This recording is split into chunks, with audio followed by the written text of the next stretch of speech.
Hi, Lisa with Green Hook Studio here, and I'm going to start off today's video with a little unboxing sent to me from Northern Ohio.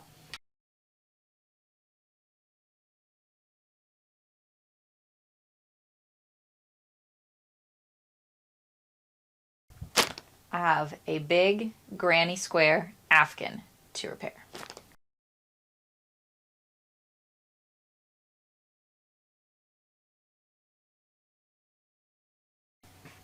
The woman who sent this to me told me that it was made by her grandmother and is very special to the family. And her dad is coming to visit her in about a month, and she would love to have it repaired and on display when he comes to visit because it's just very special to their family. So she sent me pictures, and there is a large hole in the middle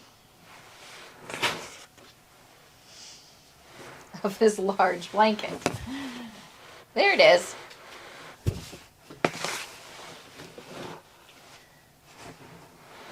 So we have a plan to put a beautiful granny square with a flower in the center, and I'll tighten up some of the other joins that are loose and any other little things that need tidied up or repaired. There's another place where there's a seam that has come undone, and I will take care of this and I will get it sent back to her before her father comes to visit in a month. Let's get to work.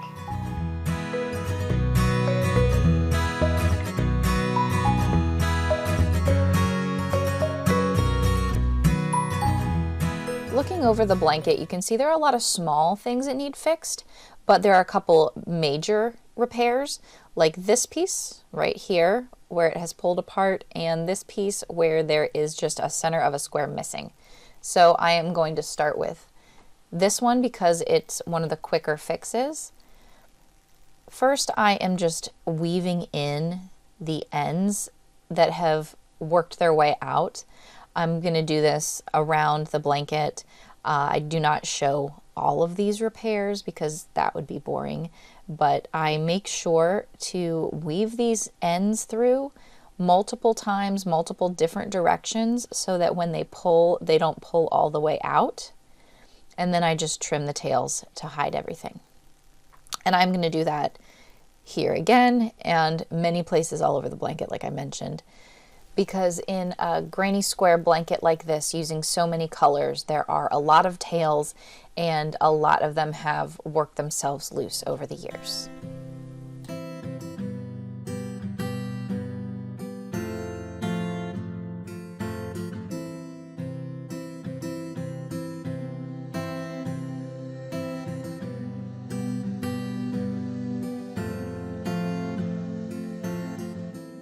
Now it's time to tackle this repair.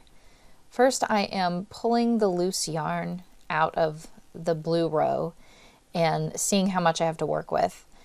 And I'm going to use what's left and some new black yarn to double crochet in granny square style across the top of what's missing. So I will fill in the missing black row. And then I'm going to go back through and sew it into the loose stitches of the light blue row above it.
with the new black row finished, it's time to cut my tail, but I'm going to cut a longer tail than I would to just weave it in, because I'm going to use this tail to sew my black row to the light blue row above it. And I am going to go through the bottom loops of the double crochet stitches above it so that they are all secure. They're not going to unravel, they're not going to come loose, but also so that they make it look like the blue is attached to the black, like it would have been on the original.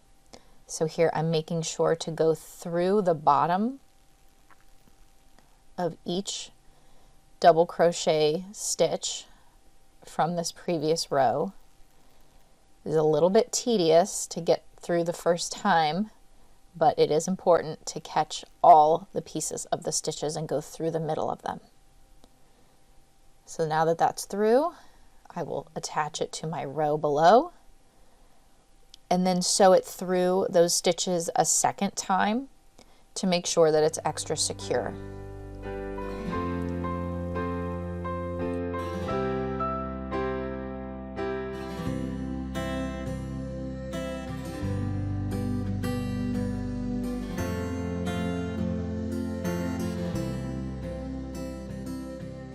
In between the blue clusters, I am weaving the black tail through the tops of the black double crochet stitches till I get to the next blue double crochet cluster.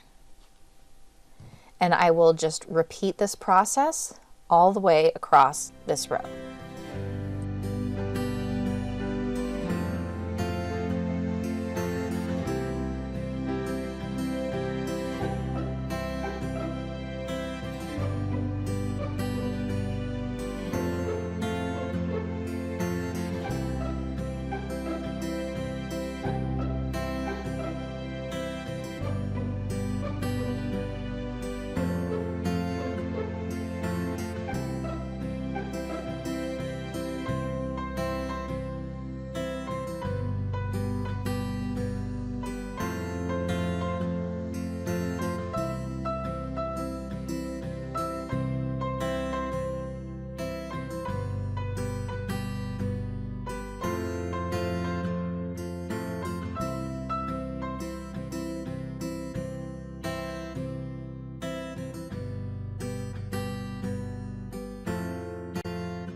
All that's left is to weave in my end now that this is reattached, and I will make sure that I have woven it through multiple directions, multiple times, so that we don't risk this repair pulling itself out in the future.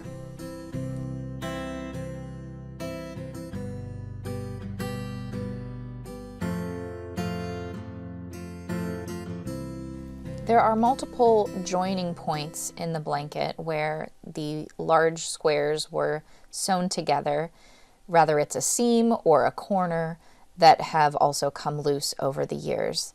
What I did with these, and I'm showing this one but will not show all of them again, not to bore you, the way that I did these is using as much of the original yarn as possible to secure the seams and tie them shut again, and weave in the ends very nicely, multiple directions for the least amount of pulling out in the future. And then also there are some that I had to add in some new black yarn as well if there wasn't enough of the original yarn left. This is another spot that I found needed to be repaired. There's a blue cluster that has come undone, and the original yarn was wrapped around this other cluster. So it took me a few minutes to untangle and unwrap this yarn, but once I got that untangled, I found that I actually had enough of the original yarn to recrochet the missing cluster and complete the repair. So very similar to what I did repairing the last section of black, I only have to do 2 clusters and sew them back on this time around. Since I'm only having to fill in 2 clusters and not an entire row, I'm doing it just slightly differently. I am making the cluster and then attaching it to the cluster above, and then I will do the second repaired blue cluster and then weave in my ends.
With this repair finished, it's time to move on to the next section.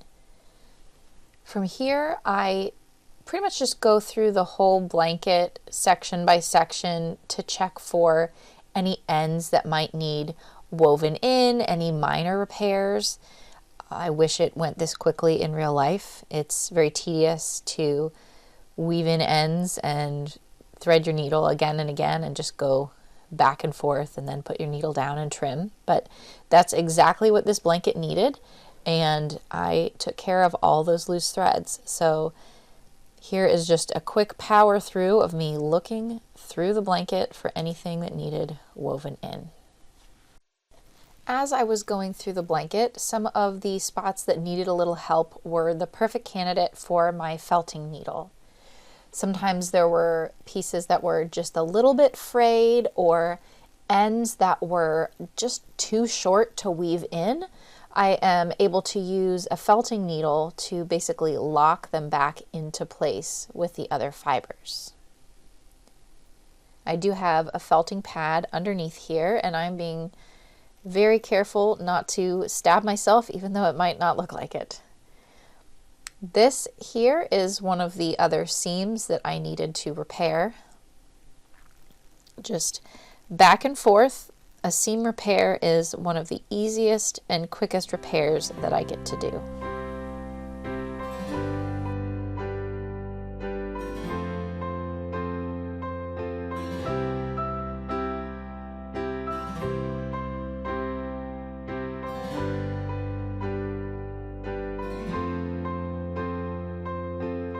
With all the other repairs finished on this blanket, it is now time to patch the hole. As I mentioned in the beginning, the owner of this blanket asked for a daisy square to be put in this place. So I made one based on a free pattern that I found online, and I'm inserting it into the blanket. The first thing that I'm doing here is just grouping the clusters.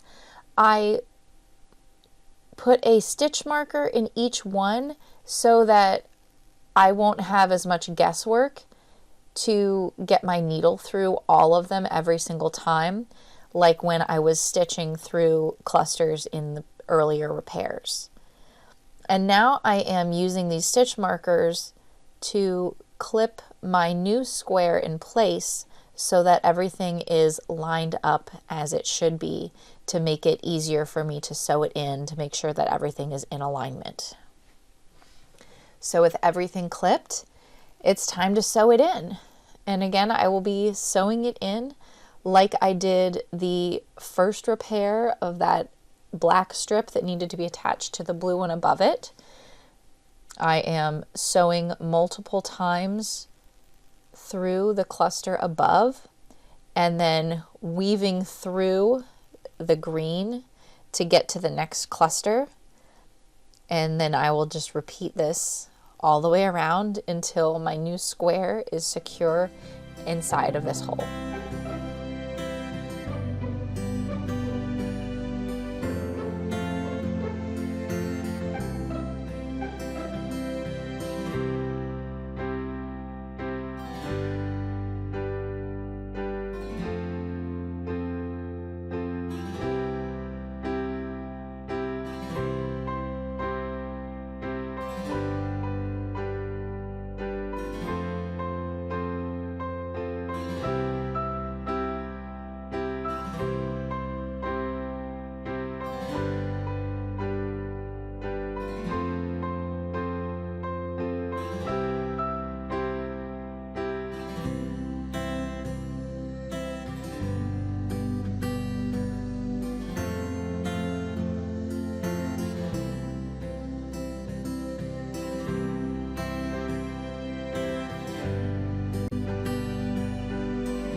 The blanket's all finished now, ready to go home.